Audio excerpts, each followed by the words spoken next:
You're a new TCG player, and now you're staring at over 350 cards. Whoa. Where do you start? How do you figure out what you want to play? Well, the easiest way is to take a look at the source colors, and start with which one appeals to you.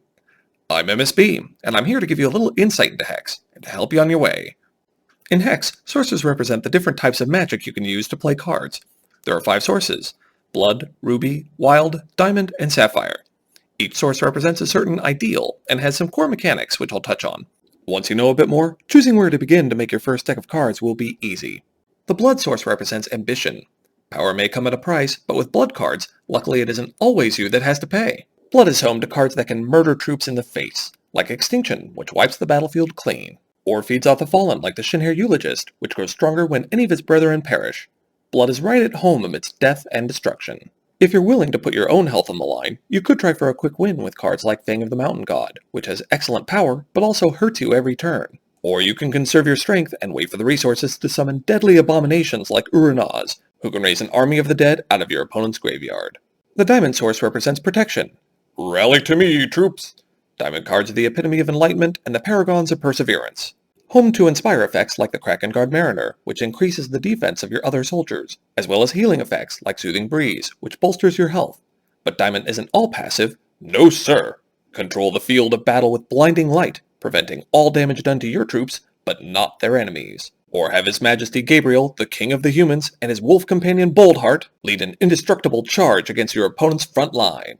The Ruby source represents aggression. If you play with fire, you may get burned, but so does everyone around you. Ruby cards specialize in eruptive effects, either by spell-slinging cards like Burn to the Ground, which directly damages an enemy, or by employing troops like the Ragemonger, who are all go and no quit, attacking every turn and preventing an opposing troop from blocking.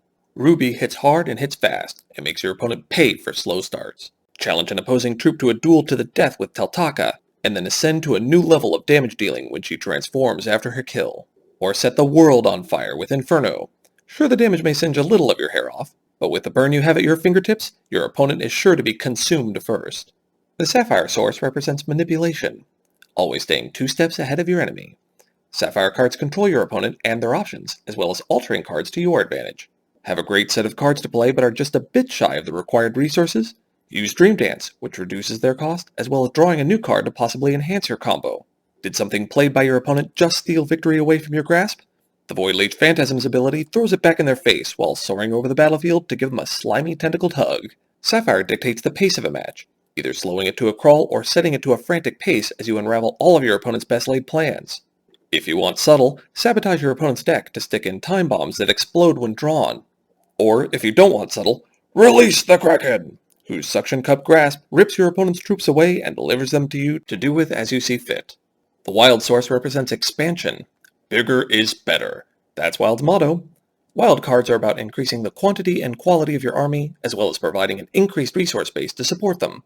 Play Chlorophylla to ramp up your troop production by giving you 2 additional Wild sources, or take over territory with hordes of battle hoppers created by runs of the litter, ensuring victory through sheer numbers.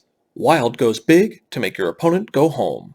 If they think they have one of your troops on the ropes, hit it with a Wild Growth, and suddenly that puny pipsqueak will be too much for them to handle.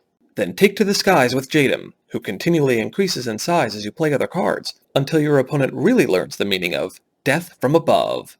There are also lots of overlapping abilities that sometimes come with an increased cost or altered effect, such as with the cards Murder and Repel, which both destroy troops, or with Infusion of Ruby and Wild Aura, which both buff troops. So you can definitely pick the sources you like the most, and still have the tools you need to win.